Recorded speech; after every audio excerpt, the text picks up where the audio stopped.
AI peer review. Today, we're doing a deep dive into a fascinating paper that tackles a truly fundamental question about large language models. It's a question that gets at the very heart of how these things learn. How much do they really memorize? And critically, how is that different from the much more desirable outcome of learning to generalize? Yeah, this is a distinction that's becoming more and more crucial, Hmm. especially as the models we build are trained on, well, increasingly vast amounts of data. Think about the sheer scale we're talking about, models with billions, sometimes even trillions of parameters being fed training data sets that are orders of magnitude larger. Understanding what a model has simply stored verbatim or near verbatim from its training data versus what it has truly learned about the underlying patterns and structure of that data distribution, well, it has enormous implications. Huge implications, right? It touches on everything from privacy concerns like can someone extract sensitive training data to safety, robustness, and even our theoretical understanding of the learning process itself.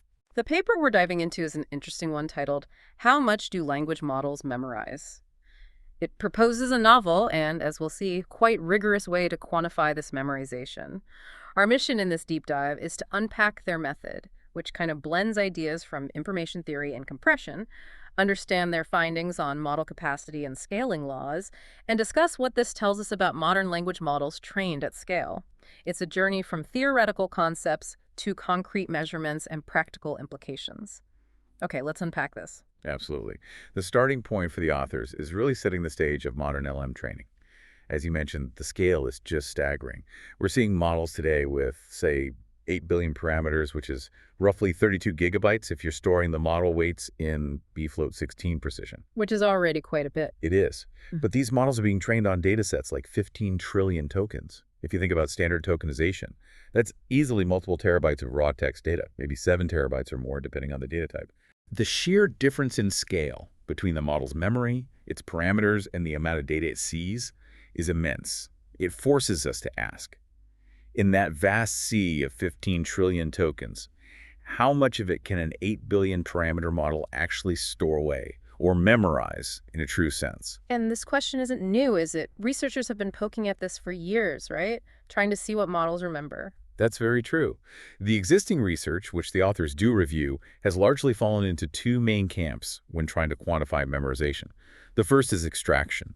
This basically involves trying to prompt or query the model in some way to get it to output sequences or specific data points it saw during training. Can you give it a few words and have it complete a sentence exactly as it appeared in the data set? The classic spit back the training data test. Exactly. The second is membership inference. This is more of a statistical approach. Given a data point, can you determine with high probability whether that specific point was in the model's training set or not? How is that usually done? Often by looking at how well the model fits the data point, for example, by measuring its loss on that sample. Lower loss might suggest it's seen it before. But the paper makes a strong case that these traditional methods have limitations when it comes to truly isolating memorization from generalization. Is just being able to extract something proof that it was memorized? The authors argue, quite convincingly I think, that it's not sufficient proof. They point out that modern language models are incredibly powerful generators. They can be very fluent and follow instructions well. Recent work, like that by Geiping and others, demonstrates just how capable models are at generating various outputs, sometimes even malicious ones, regardless of whether they were explicitly trained on them. So that the model might just be making it up, essentially. Or, more subtly, it might just be generating something that's highly probable according to the general patterns it learned from the whole data set. Just because a model can be coerced into outputting a sequence doesn't mean it has a specific copy of that sequence stored in its weights from the training set. I see. It might just be predicting the most likely next words, and that happens to match something from the training data. Precisely. And attempts to make extraction more rigorous, like focusing on specific prefixes or limiting the context, still face this fundamental challenge. A model that has generalized well might be able to complete a common prefix in a way that happens to match a training sequence. Not because it memorized that specific sequence, but because that sequence is just a statistically likely continuation given the prefix and the overall training distribution. So generalization can mimic memorization in extraction tests. Exactly. The authors even cite work by Liu and others showing that some instances previously identified as memorized through extraction weren't actually in the training set at all. Their extractability was purely a result of strong generalization. Wow, okay. So extraction is tricky because of the model's generative power and generalization ability. What about verbatim reproduction? If it spits out, say, a 64 token sequence exactly as it was in the training data, does that count? Well, the paper argues that while verbatim output can be a sign of memorization, the definition shouldn't require it. A model could memorize a complex pattern or relationship within a data point without being able to reproduce the entire thing verbatim. How so? Imagine a very long sequence where the model learns a specific dependency between tokens that are really far apart. It might not be able to output the whole sequence perfectly, but it has clearly retained information about the structure of that specific data point, Mm. information that goes beyond the general distribution. Okay, so the definition needs to capture that stored information about the sample, not just the ability to reproduce it word for word. What about membership inference then? Doesn't that tell you if a data point was part of the training set? Membership inference, especially methods based on training loss Hmm. and related concepts from differential privacy.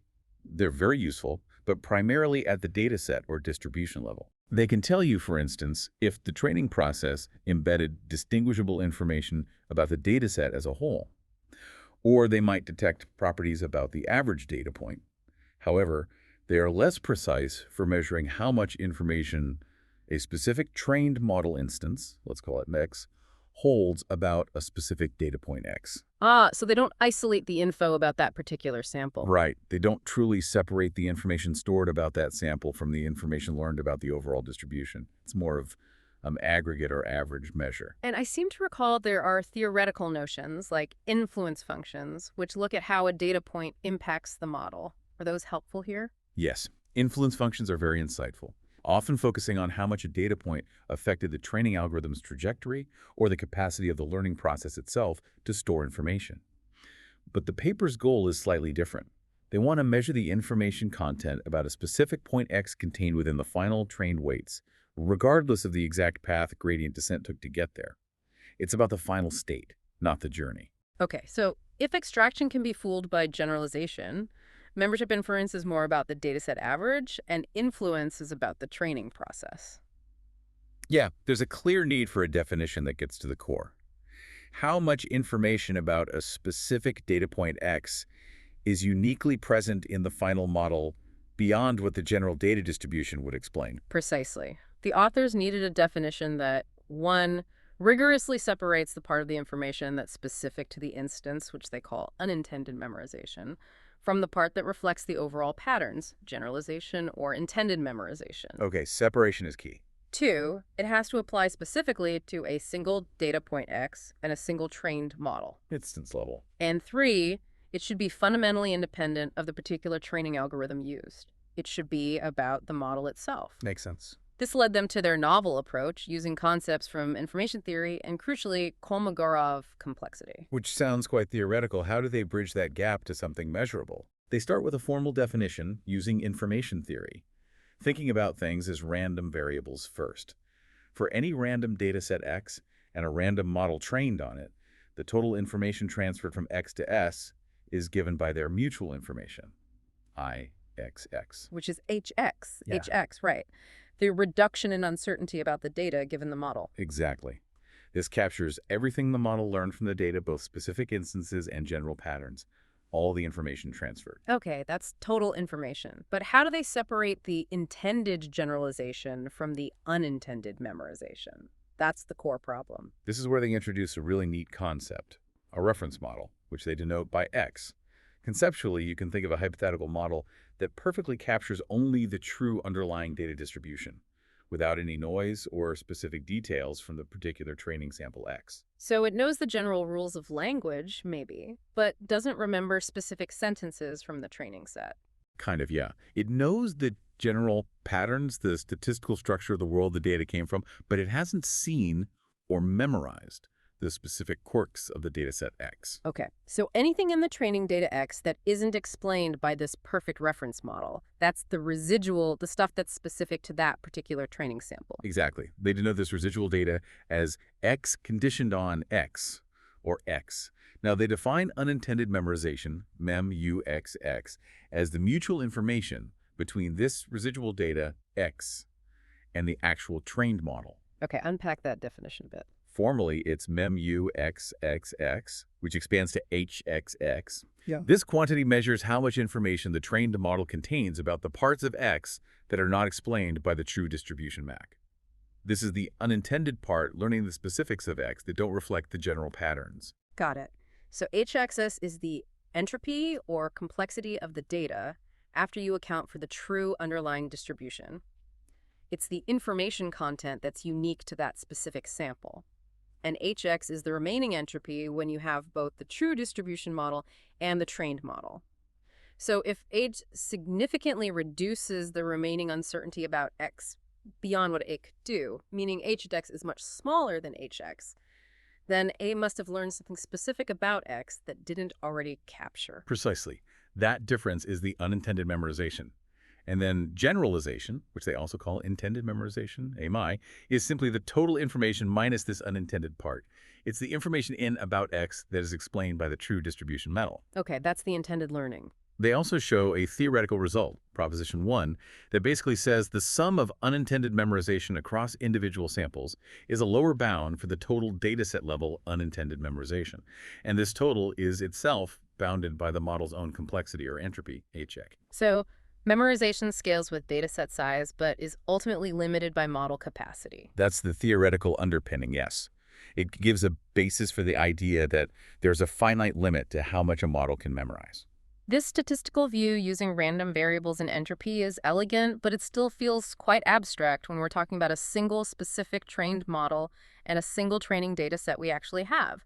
How do you measure entropy or mutual information for single instances, not distributions? That's the classic challenge, right? Applying information theory concepts, which are inherently probabilistic, to single objects. To handle this, they make a crucial shift. They transition from Shannon information theory to Kolmogorov complexity. Kolmogorov complexity. That's the theoretical minimum number of bits needed to describe or generate an object using some universal computer, like the ultimate measure of complexity for a single string. Exactly. HKX is the Kolmogorov complexity of an object X, essentially the length of the shortest program that can produce X. And HKX is the conditional Kolmogorov complexity, the length of the shortest program to produce X, given that you already have as auxiliary input or information. Shorter program means less complex or more predictable given the condition. Precisely. Mhm. Using this, they define Kolmogorov mutual information for specific instances. IKX equals HKX, HKX. This measures how much information contains about X in terms of reducing its description length. And they port their memorization definitions over to this instance-based view using Kolmogorov complexity. Yes, they do this formally in definition 3. The total Kolmogorov information about X in the trained model is MEMKXX. Mhm. Unintended Kolmogorov memorization, for instance, X is MEMKOX. HKX, HK. It's okay. So again, it's the reduction in description length of X you get from having the trained model hex after you've already accounted for the reduction you'd get just from knowing the general distribution via the reference model. Exactly. It's the specific, non-general information about X captured by a Corabero, measured in bits of description length saved. And generalization, MEMKI, is just the total minus the unintended part. And this Kolmogorov view connects back to the Shannon entropy view. Yes. The paper mentions the theoretical links work by Grunwald and Vitagne and others, showing that, in expectation, Kolmogorov complexity measures relate closely to Shannon entropy measures. This gives confidence that this instance-based view is a good theoretical proxy for the statistical one. Okay, so now they have a theoretical way to define and distinguish memorization for a single data point X and model instance using Kolmogorov complexity, but calculating exact Kolmogorov complexity is famously uncomputable. How on earth do they actually measure this in practice? This feels like the core challenge. It absolutely is. And this is where they get practical and connect it back to something we can measure with language models. Likelihoods and compression. While true Kolmogorov complexity is uncomputable, it can be approximated using the best available compression method. And there's a fundamental link, going back to Shannon, between optimal compression and probability. Right, the idea that a good probabilistic model assigns high probability, low surprise, low loss to data it knows well, and that high probability allows for shorter encoding, better compression. Exactly. So they estimate the conditional Kolmogorov complexity, HKX, using the negative log likelihood of X under the trained model. or more precisely, using the bits per character or bits per token metric derived from the cross-entropy loss, which is essentially an estimate of the code length needed to describe X using the model as a predictor. Okay, so lower loss means better compression, which approximates lower conditional Kolmogorov complexity. Makes sense. And how do they estimate HKX, the complexity given both the trained model and the reference model? They approximate this using the minimum description length achievable by either model. In terms of likelihoods, this corresponds to taking the maximum likelihood assigned by either model. Max PX. Wait. Why the maximum likelihood? The intuition is that if either the trained model or the reference model can explain X well, assign it high probability, meaning short description length, you can use the better of the two compressors. The additional information in X about X beyond what X explains is only realized if XX compresses X significantly better than X does. Ah, I see. So if the reference model already explains X really well, IPXX, then even if the trained model also explains it well, HiPX, the combined term XXX will be close to HXXX. The difference, the unintended memorization, will be small. Exactly. But if the reference model doesn't explain X well, low PX, but the trained model does, high PXX, then XX will be much lower than XX, and the difference, that the unintended memorization, will be large. Precisely.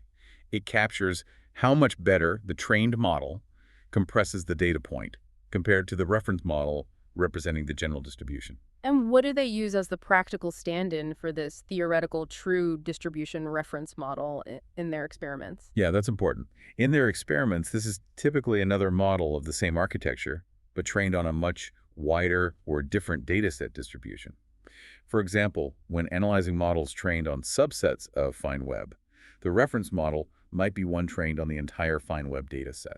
So it represents a broader view of the data. Right. It relates to concepts like V-information, which looks at usable information given model size and the data context. It's a practical way to estimate what general knowledge looks like compared to the specific knowledge in the smaller training set model. And you mentioned they even explored going beyond standard likelihood for compression estimates in the appendix, trying to get a potentially tighter bound. Yes, that's a neat detail in Appendix 8.3. They recognize that negative log likelihood is just one way to estimate description length, tied to probabilistic models. They also explored a more direct compression-based approach using a generalized arithmetic coding technique. How does that work? Standard arithmetic coding uses the model's predicted probabilities. Their generalized version adaptively tunes parameters like topic A and temperature, combined with dynamic programming, to potentially find a shorter encoding than standard NLL might imply, especially if the model has strongly memorized something and is very confident. Low temp, K1. So it's trying to find the most efficient possible encoding based on the model's predictions. Exactly. It's computationally more intensive, but could, in theory, give a better estimate of the true shortest description length, a tighter, lower bound on the Kolmogorov complexity estimate, especially for highly memorized sequences. It shows they were really thinking through the estimation challenges.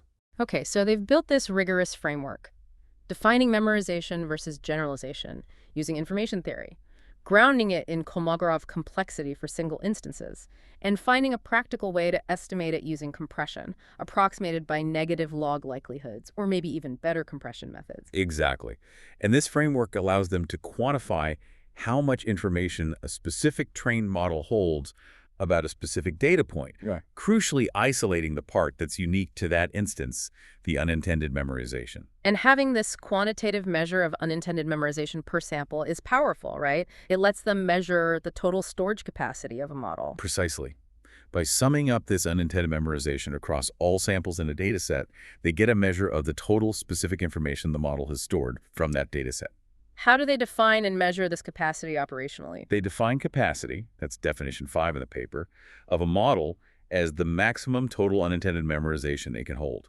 Empirically, they measure this by training a given model architecture on datasets of increasing sizes. And tracking the total memorization. Yes. They measure the total unintended memorization across the training set for each experiment, each dataset size. The point where this total memorization metric stops increasing and plateaus, even as they add more data samples, gives them an empirical estimate of the model's storage limit, its capacity for holding specific, non-general information.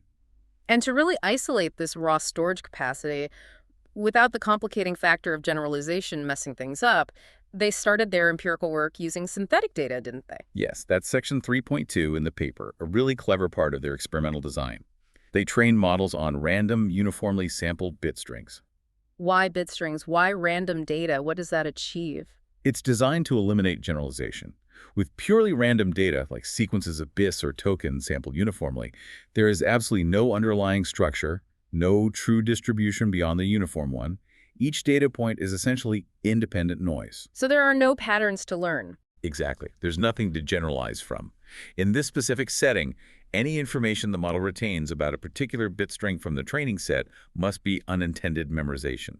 There is no meaningful reference distribution that explains these random strings better than just a simple uniform model. So training on random data forces the model to use its parameters purely for storage, isolating its capacity for unintended memorization. Precisely. It allows them to measure the model's raw storage capacity for arbitrary information, free from the confound of generalization. Plus, the information content of these random samples is exactly known theoretically. For n samples of length s with vocabulary v, the total Shannon information is ns log 2v bits. What kind of models did they use, and what was the setup for these synthetic experiments? Give us the details. They use standard GPT-2 style transformer models. They vary the model size quite a bit, which is important from small models with just 100,000 parameters up to larger ones with 20 million parameters. And varied the architecture, too. Yes, they also varied architecture details, like the number of layers from 1 to 8, and the hidden dimension size from 32 to 512. This helps ensure the findings aren't specific to just one configuration. And the training. They trained these models for a fixed budget, 106 optimization steps, using different dataset sizes, meaning different numbers of unique random bit strings. Typical settings involved a vocabulary size V2048 and a sequence length S64 tokens or bits. They mostly trained in bfloat16 precision and ran multiple random seeds for each configuration to check the robustness of the results. Okay, so looking at Figure 1, which shows the results of these synthetic experiments, the pattern seems really clear, doesn't it? It really is striking. Figure 1 plots the total unintended memorization, estimated in bits using their method, on the y-axis against the size of the training dataset, number of samples, on the x-axis. Each line represents a different model size. What you see very clearly is that for smaller datasets, the models seem to perfectly memorize every sample. Total memorization increases linearly with dataset size, following the theoretical information content line. They just soak it all up. Right. But then, for each model size, the curve hits a distinct plateau. Adding more random data samples beyond that point doesn't increase the total amount of unintended information the model is storing about the specific instances. It's saturated. So that plateau represents the model's maximum capacity for storing this arbitrary, non-generalizable information. That's their measured capacity. Exactly. That's their empirical measurement of the model's raw storage capacity. And the really cool part is how they connected this measured capacity to the number of parameters in the model. What did they find there? Looking at Figure 6 and Table 1 in the paper, you see a remarkably smooth, almost perfectly linear relationship between the measured capacity in bits, taken from the plateau level, and the number of parameters in the model. Bigger models have proportionally higher plateaus. And this gives them a concrete number for how much information a parameter can hold, like a storage density. Yes, this is a key quantitative finding of the paper. They estimate that these GPT-style transformers can store approximately 3.5 to 4 bits of random information per parameter. 3.5 to 4 bits per parameter. That's specific. It is. The average estimate across their synthetic architectures using bfloat16 precision was about 3.51 bits per parameter, BPP, and it went up slightly to about 3.83 bits per parameter when they reran some experiments in FP32 precision. It gives a tangible number for the information density per parameter, at least in this setting of storing random noise. It's interesting, though, that going from bfloat16, 16 bits, to FP32, 32 bits, which doubles the number of bits used to represent each parameter, only increases the effective storage capacity from 3.51 to 3.83 BPP. That's a much smaller increase than 2x. Right. Table 1 highlights this finding. Doubling the numerical precision doesn't come anywhere close to doubling the amount of random information the model can effectively store. What does that suggest? It suggests that for the purpose of raw storage of arbitrary data, many of those extra bits in FP32 aren't being effectively utilized by the model in this synthetic setting. Perhaps those extra bits become more valuable for capturing subtle gradients or representing fine-grained relationships when learning generalizable patterns from structured real-world data, But for pure noise memorization, bfloat 16 seems to capture most of the usable storage capability already. Did they confirm they trained the models long enough to actually reach that saturation point, that capacity limit? Could the plateau just be because they stopped training too early? That's a fair question. Figure 5 in the paper addresses this by showing the total unintended memorization plotted over the course of training steps. For dataset sizes below, or at the estimated capacity, you see the total memorization curve rise and then converge, flattening out well within the 106 training steps. So it does saturate during training. Yes. Interestingly, for datasets significantly exceeding the capacity, the total memorization might even slightly decrease after peaking, perhaps as the model overwrites older, less important information or finds more efficient ways to use its limited parameters. But the convergence within the training budget supports that they're observing a genuine capacity limit, not just incomplete training. And the capacity estimate itself, that 3.6 BPP number, seems consistent across different setup details like sequence length or vocabulary size. Yes, they checked that in Appendix 8.4. They performed experiments varying the sequence length, Figure 11, Table 3, and the vocabulary size, Figure 12, Table 4, while keeping the total information content of the dataset relative to model size consistent. They found that their estimated bits per parameter capacity was robust to these changes, with low error rates, typically less than 2% deviation from the average estimate. Okay, so they've built this rigorous method, measured capacity using a controlled synthetic setup to isolate storage, and found a concrete number around 3.5 or 3.6 bits per parameter. That's a solid foundation. How does this translate to the real world, to training on actual text data, where generalization is not only possible, but the primary goal? Right, that's the critical next step, moving from random noise to meaningful data. This is covered in Section 4 of the paper. They repeated their experiments using real text data, specifically drawing samples from the FineWeb dataset. FineWeb. That's known for good deduplication, isn't it? Exactly. They mentioned this is crucial. FineWeb uses state-of-the-art deduplication techniques.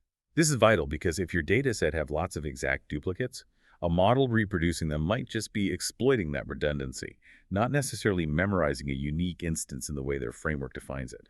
Using a carefully deduplicated dataset helps ensure that what you measure as memorization is about retaining specific, unique information for distinct samples. And what did they use as the reference model in these text experiments? Here, their practical reference model was typically another model of the same size, but trained on the full FineWeb dataset, representing the broader distribution.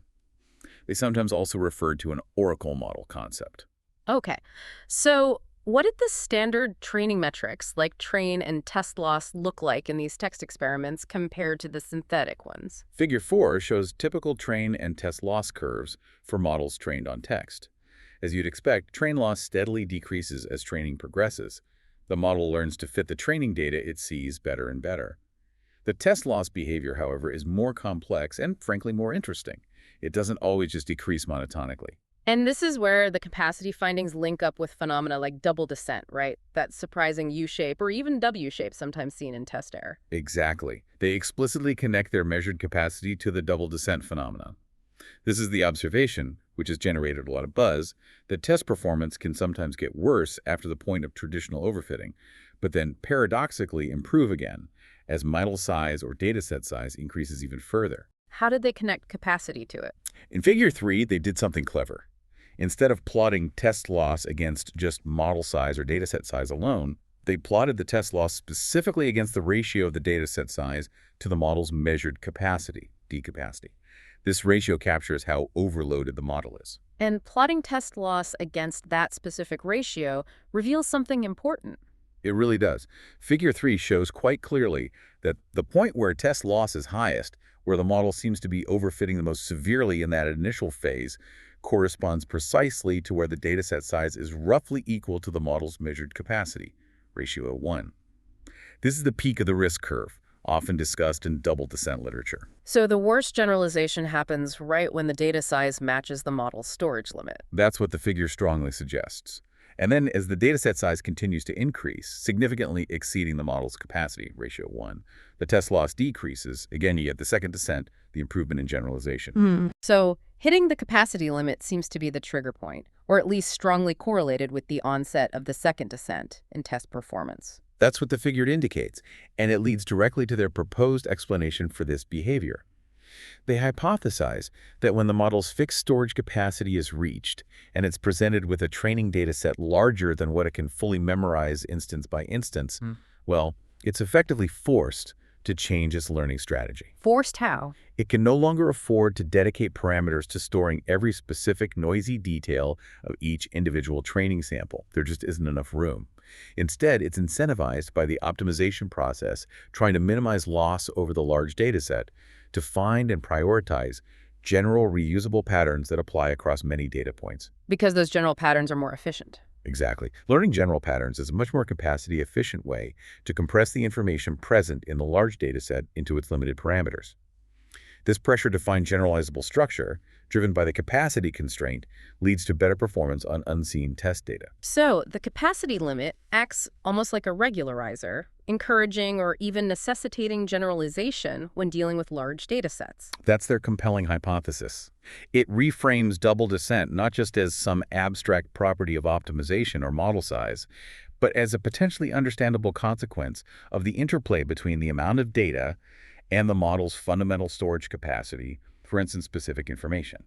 That's a neat perspective. Okay, let's look at extraction rates again, this time on the text data. If generalization is kicking in strongly when capacity is exceeded, what does that mean for the ability to actually extract training data sequences? Good question.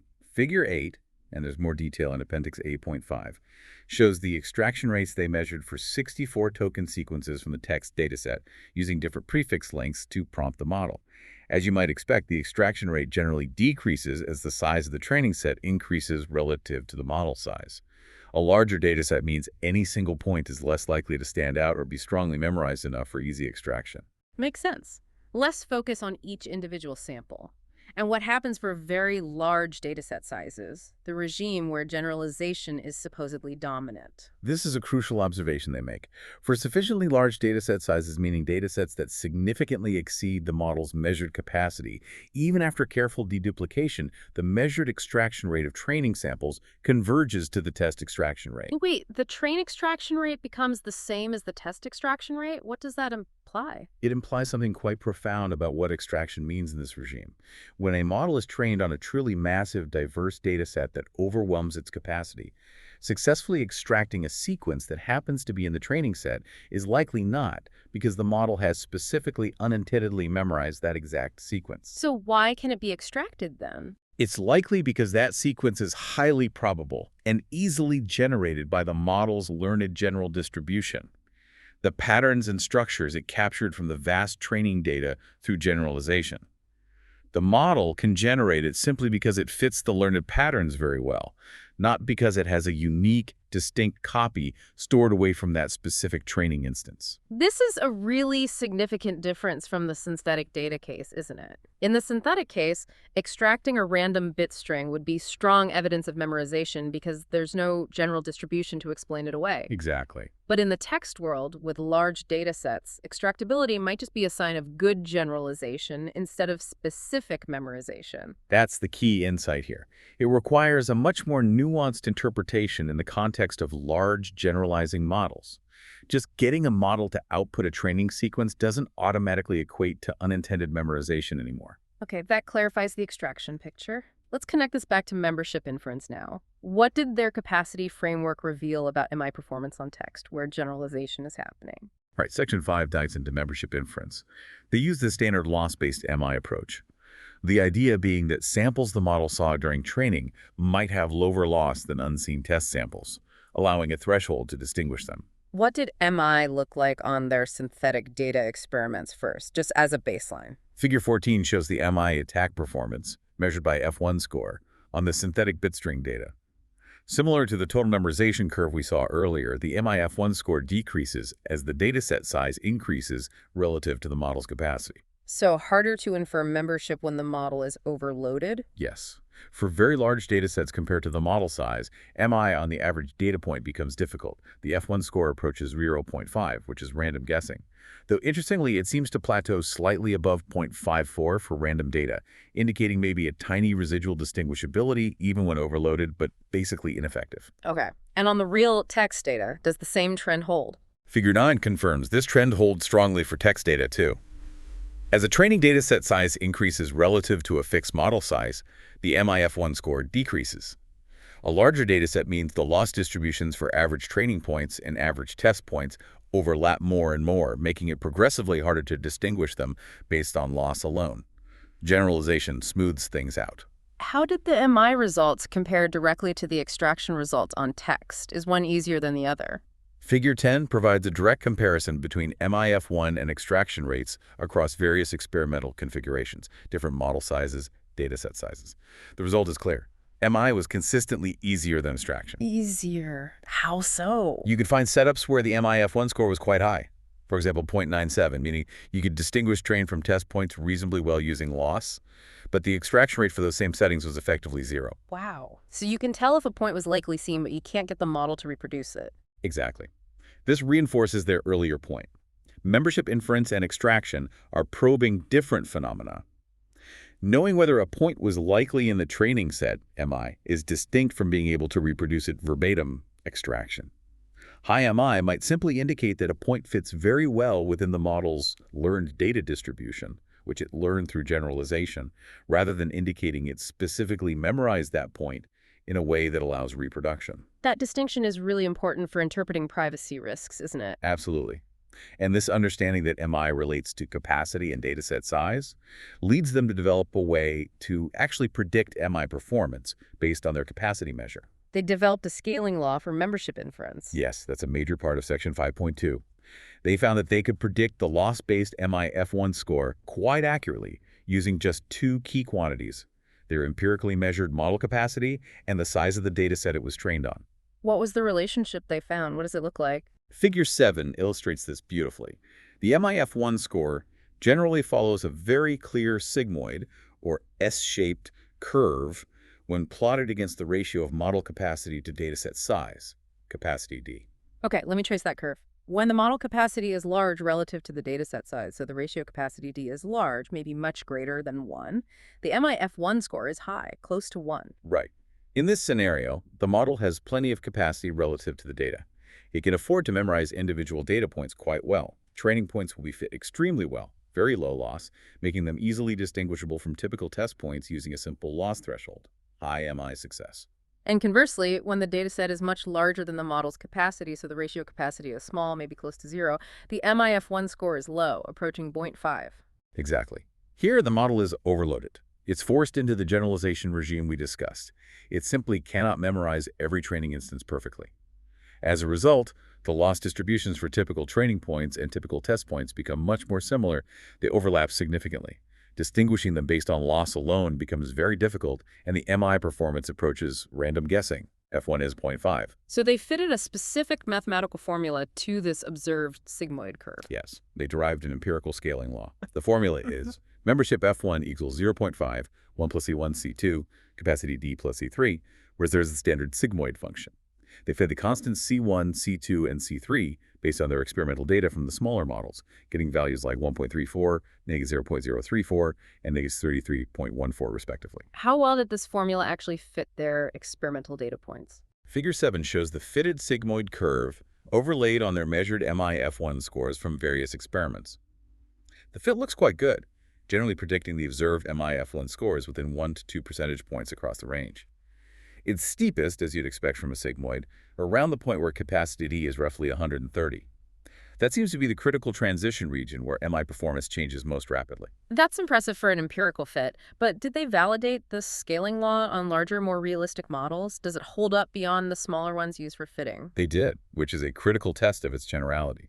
Section 5.2.2 describes how they validated the law using much larger models. GPT-2 medium, 125 million parameters, and GPT-2 XL, 1.5 billion parameters. How did they validate it? They use their fitted scaling law, derived from smaller models, to predict the specific dataset sizes that should result in target MIF1 scores of 0.55, near random guessing, 0.75, moderate success, and 0.95, high privacy risk for these larger models. Table 2 lists these predicted dataset sizes. And then they actually trained those big models on those specific dataset sizes. Yes. They then ran the full training for GPT-2 Medium and XL on these precisely calculated dataset sizes and measured the actual resulting loss-based MIF1 scores empirically. And did the empirical results match the predictions from the scaling law? remarkably closely. The actual measured F1 scores, shown as the larger circles in Figure 7 and listed in Table 2, align very well with the values predicted by their scaling law. The paper reports they were generally within about 1.5 percentage points of the prediction, especially for the low 0.55 and high 0.95 F1 targets. Wow. So the scaling law, based on capacity, seems to generalize quite well to much larger models, at least within the GPT-2 family, and using fine web data. It seems so. This validation on larger models really strengthens the claim that this relationship between capacity, dataset size, and MI performance is quite fundamental. This scaling law has a really significant implication for the large language models being trained today, doesn't it, given typical training practices? It absolutely does. A key prediction derived directly from their scaling law, discussed in Section 5.2.2, is about the regime where modern LLMs are trained. They point out that it's common practice now to train large foundation models with a tokens per parameter ratio of 100, or even much higher. If you plug such a large dataset size relative to capacity into their scaling law, What does it predict for the MI F1 score? it predicts a loss-based membership inference F1 score very close to 0.5. So for an average data point in a massive data set used to train a typical large model, the kind state-of-the-art models are trained on. Their findings predict that statistically significant loss-based membership inference is simply not possible. The average training point becomes effectively indistinguishable from an average test point using this standard loss-based method.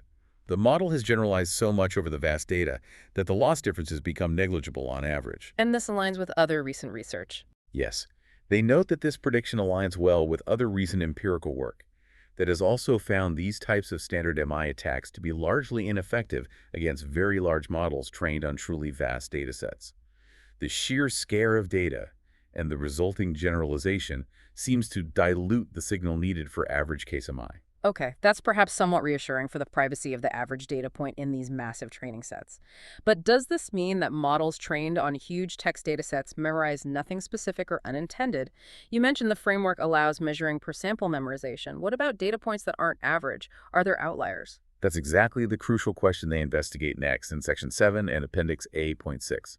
While the average point might be indistinguishable due to overlapping loss distributions, they look beyond the average. Figure 15 provides a nice visual.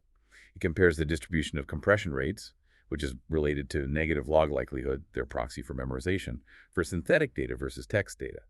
For synthetic data within capacity, you see a clear separation between the compression rates for training data and test data, making MI easy. But for text. For text data, especially when the dataset size exceeds capacity, there's much more overlap in the main body of the distributions, making average case MI hard, just as the scaling law predicted.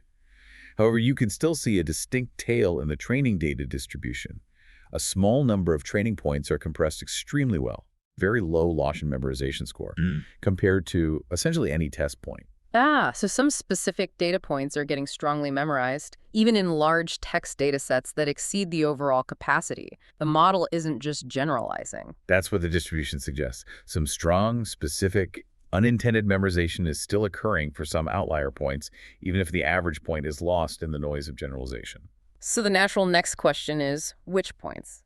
Can they characterize the data points that end up in that highly memorized tail? Right. That's what they looked into. They analyzed the training data points that exhibited the highest amount of measured unintended memorization. According to their metric, MEMKU, the difference in compression between the trained model and the reference model, and looked for correlations with intrinsic properties of those data points. Details in Appendix HA6. And what property correlated most strongly with high unintended memorization? Was there a clear signal? Yes, there was a striking finding. They found a strong correlation between positive unintended memorization and high TF-IDF scores for the data points. TF-IDF, term frequency inverse document frequency. Remind us what that measures again. It basically measures how unique or statistically surprising a term or sequence of terms is within a specific document, or data sample in this case, relative to its frequency in the entire collection of documents, the whole training data set. A high TF-IDF score for a sequence means it contains words or token patterns that are statistically unusual or rare within the context of the overall training data set. So the model tends to specifically memorize the rare outlier sequences. That's exactly what their results show. These rare, statistically distinct data points seem to be the ones disproportionately filling the model's limited unintended memorization capacity when the dataset size is large and forces generalization on the common stuff. The outliers stand out and get stored. Can you give us one of the examples from the paper? They listed some really illustrative ones in the appendix. Yes, Table 5 in the appendix is quite revealing here. They mention one specific example. The sequence in their FineWeb subset that had the absolute highest TF-IDF score was a sequence consisting of Japanese words, Okay, likely rare in a primarily English web scrape. presumably. When they measured its unintended memorization using their method, this high TF-IDF sequence had the third highest measured memorization score out of all the sequences they analyzed. And could they extract it? Yes, and remarkably easily. They found they could fully extract this specific Japanese sequence from the trained model using just a single token prefix, the Japanese character shu, meaning prisoner or captive. Wow. Just one token was enough to trigger the whole memorized rare sequence. Exactly. This strongly suggests the model hadn't just learned general properties of Japanese script from the dataset. It had specifically stored significant information about that particular sequence, likely because it was statistically very unusual in the broader training data, making it worth remembering in its limited capacity. They also noted more generally, looking at Table 5, that many of the sequences exhibiting the highest unintended memorization scores, like the top 20 they listed, frequently contain text from non-English languages such as Japanese, Chinese, Hebrew, and Greek. Which again makes sense, as text in these languages might be relatively rare in a large dataset like FineWeb, giving them high TF-IDF scores and making them candidates for specific memorization. Precisely. It paints a picture of how memorization works under capacity constraints. So the overall conclusion from the text experiments is quite nuanced then.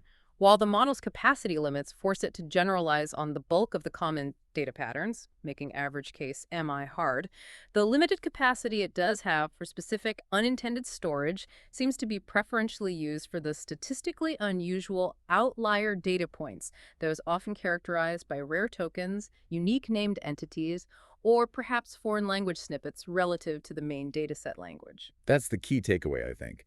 The average data point seems largely handled via generalization, making it difficult to distinguish via standard loss-based MI in large models. But the model's finite storage capacity isn't wasted. It seems to be disproportionately consumed by the long tail of the data distribution, those unique, statistically distinct sequences that don't fit neatly into the generalizable patterns learned from the common data. Those are the points truly memorized in the unintended sense. This work really provides a much more quantitative framework for thinking about and measuring memorization, doesn't it? Moving beyond just trying to extract things or looking at average loss to actually trying to measure the specific information stored. It really does. Their core contribution, the definition based on compression that rigorously separates unintended memorization, instance-specific information gain, from generalization, distribution-consistent information, is a significant conceptual step forward. And the quantitative findings are valuable too. Absolutely. Quantifying model capacity at around 3.6 bits per parameter, at least for these architectures on random data, provides a concrete number, a density for the storage capability of these models. It gives us a baseline. And showing how reaching this capacity limit seems to explain the transition to generalization and the onset of double descent elegantly connects several previously observed phenomena under one framework. Exactly. Plus, the practical scaling laws they derive from membership inference are quite valuable. They give us a way to predict that for typical large model training regimes, standard loss-based MI isn't likely to be effective for average data points, which has important implications for privacy assessment. And finally, the identification of what kind of data is most likely to be strongly unintendedly memorized in large text datasets, those statistically rare, high TF-IDF, often foreign token sequences, offers crucial insights. Yes, it points towards which parts of the training data might pose the highest potential privacy risks for specific data points, even if the average risk is low. It highlights how the nature of the training data distribution itself heavily influences what the model effectively remembers versus what it merely learns in a general sense. Now, the authors do note some limitations to their work, right? It's not the final word on everything. Yes, they are careful to state that. Their quantitative results, particularly the exact bits per parameter capacity estimate, around 3.6 BPP, and the specific fitted parameters of the scaling laws, are derived from experiments using specific setups, primarily GPT-2 architectures, specific training hyperparameters, and the FineWeb dataset. So the numbers might change for different models or data? They might. These numbers might not generalize perfectly to wildly different architectures, like mixture of experts models perhaps, different optimization techniques, or drastically different data distributions. They also acknowledge that their capacity measurements are technically lower bounds. The optimization process, like Atom, might not always find the absolute theoretical maximum storage configuration the model architecture could potentially support. But it's a solid empirical grounding. Yes, within their experimental scope. The findings appear robust and provide a really valuable quantitative foundation for thinking about these issues more rigorously. Okay, so to leave our listeners with something to think about. Given that language models, when trained at scale on diverse data, seem to selectively memorize these rare, high TF-IDF, often foreign language data points due to capacity constraints, how might this selective memorization impact the model's downstream behavior? Could it affect potential biases or create unexpected vulnerabilities? And what about the privacy implications, especially when you consider the incredibly long tail of weird, unique data on the internet? Does this quantitative understanding change how we should think about curating future training data sets, maybe focusing more on that long tail? Lots to ponder there. Thanks for joining us for this deep dive on language model memorization and capacity on AI peer review.